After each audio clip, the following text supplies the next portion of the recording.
ये अनुभव करो, इससे बड़ी बात जीवन में कुछ और हो नहीं सकती। जब गृहस्थ जीवन आरंभ हुआ भगवान कन्हैया का, गृहस्थ धर्म में रहते रहते एक पुत्र रत्न की प्राप्ति हुई। रुक्मिणी महारानी के पहले पुत्र को जन्म दिया।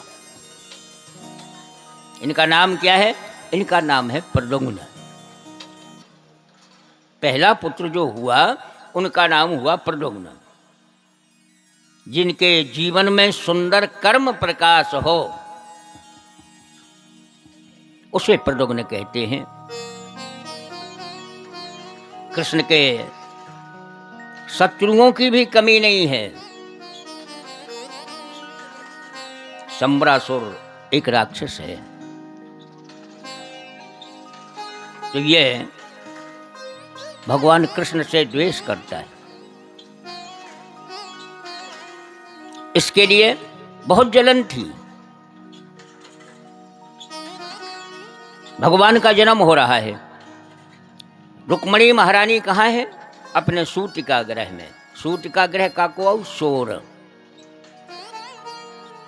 ये शंबरासुर राक्षस भगवान के पहले पुत्र को उस शोर घर में से ही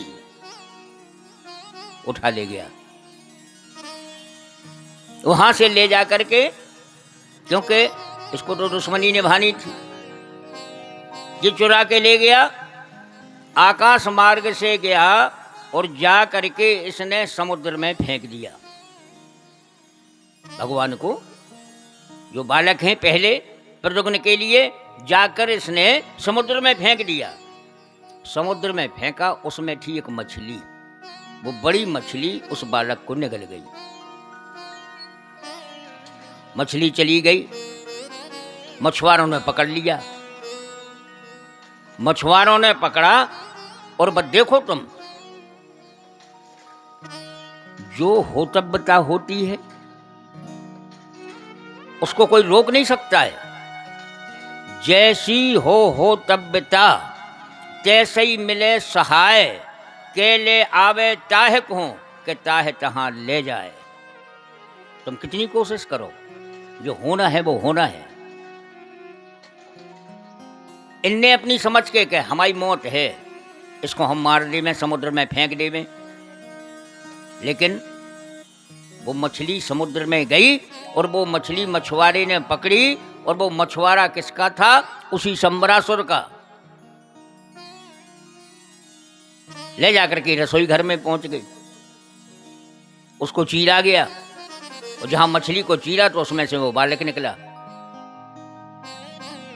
अब जो इनके महल में पहुंच गया, जिसके मरने के डर से इसने इतनी बड़ी क्रिया करी, और ये सीधा जा करके उन्हीं के महल में पहुंचा। वहां रहती थी विद्यावती, जिन्हें दूसरे नाम से जाना जाता था मायावती। उसका लालन पालन किया, शिक्षा दीक्षा दी, पढ़ाया लिखाया। अब जो विद्यावती थी वहां पहुंचे नारद जी। नारद जी ने उनको बताया कि ये बालक जो तुम्हारी गोद में खेल रहा है, जो और कोई नहीं है, जो तुम्हारा पति है। वे बोली करें जो कैसो पति है? वो मायावती विद्यावती कौन थी? वे थी कामदेव की पत्नी रति। और ये कैसी परेशान थी? जिस समय कामदेव ने शंकर जी की समाधि को भंग किया, तो समाधि भंग करने के बाद में शंकर जी के तीसरे नेत्र से जो अग्नि निकली, उससे कामदेव भस्म हो गया था, उसका शरीर मिट गया। इसकी पत्नी दुखी हो गई, भगवान से प्रार्थना करी, प्रभु हम कैसे जीवन निकालेंगे बिना पति के? तो भगवान भोलेनाथ ने कहा तुम्हारे पति का शरीर द्वापर युग में कृष्ण के पुत्र के रूप में तुम्हें मिलेगा। ये वही प्रद्युम्न है, कामदेव के अवतार। शंबरासुर से युद्ध हुआ, शंबरासुर को मारा प्रद्युम्न ने। वो कहाँ मिलन हुआ? कामदेव का रति के रूप में मायावती विद्यावती नाम से वहां पे इनका मिलन हो पाया। ये सुखदेव जी महाराज ने कथा सुनाई। शंबरासुर का वध करके और भगवान द्वारका धाम में आए। वहां भगवान कृष्ण के और भी गृहस्थ जीवन के कार्य हुए, विवाह हुए। और विवाह उनके एक नहीं है, एक तो ये हो गया, 16,107 और हुए। परिवार कितना? 16,108 रानियां भगवान कृष्ण के जीवन में रही। सबके सब भगवान प्रभु अंतर्यामी हैं, जानते हैं। और परमात्मा का कौन नहीं जानता है? कौन स्त्री नहीं मानती है कि ये हमारे पति रूप में है? परमात्मा तो सबके पति है, सबके पिता है।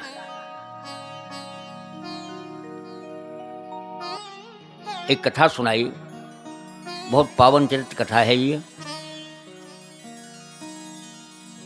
इसको मनन करने के लिए थोड़ा सा मन लगाने की आवश्यकता है। एक राजा थे सत्यराजीत।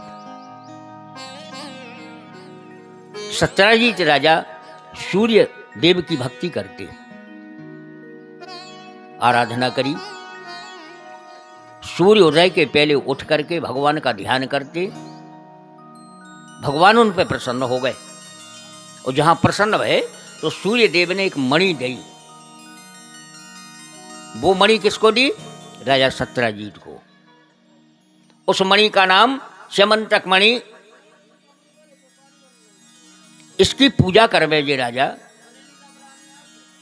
एक समय नहीं, ये जो है 10 घंटा रोज पूजा करते थे उस मणि की। और जब पूजा करें तो वह 8 भर सोना देती। 8 भर सोना, 8 भर सोना का को 8 भर सोना को 2 कुंटल, 8 भार प्रतिदिन सोना दे। और वो सोना भी रख दे में कहाँ? अपने भंडार घर में।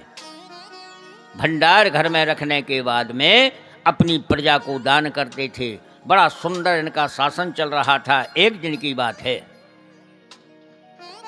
एक दिन वे राजा सत्यराजीत उस मणि को पहन करके कंठ में और भगवान कृष्ण की सभा में पहुंचे।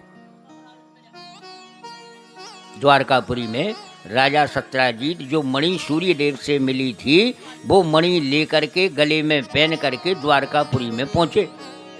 दरबार लगा था, सभी लोग बैठे थे। उतरे से जो राजा आए वो मणि पहने हुए तो सब लोगों ने कहा जानी कि सूर्य देव आ रहे, काहे का उसका प्रकाश था। उन सब ने समझी सूरज भगवान आज अपने दरबार में आ रहे। भगवान ने कहा भगवान नहीं आ रहे, ये राजा सत्यराजीत आ रहा है।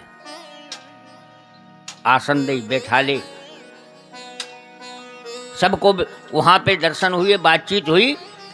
जब समय हो गया, दरबार खत्म हो गया तो सत्यराजीत जाने लगे। कृष्ण भगवान ने एक निवेदन किया राजा सत्यराजीत से। कहने लगे राजन, अगर तुम्हारे मन की इच्छा हो तो हम अपने मन की बात कहें। राजा सत्यराजीत ने कहा बताइए। बोले हमारी इच्छा है कुछ दिन के लिए तुम अपनी जब मणि हमें दे दो। सत्यराजीत राजा को बड़ा बुरा लगा कि हमने तपस्या करी, हमने आराधना करी, जे हमसे मणि मांग रहे। कल नहीं जा, नहीं दे सका, मना कर दे। जब मना करी भगवान बोले तुम्हारी चीज दो या नहीं दो। ये वापस हो आए। वापस होकर के जी अपने घर आए राजा सत्यराजीत। इनके एक भैया थे, उनका नाम था क्या? प्रसेनजित। प्रसेनजित राजा एक दिन इनकी मणि जो रखी थी वह अपने गले में पैर करके घोड़ा पे बैठ करके और ये जंगल में घूमने निकल गए। जंगल में घूमने के लिए गए, चले जा रहे थे। वहां सामने से एक शेर आया।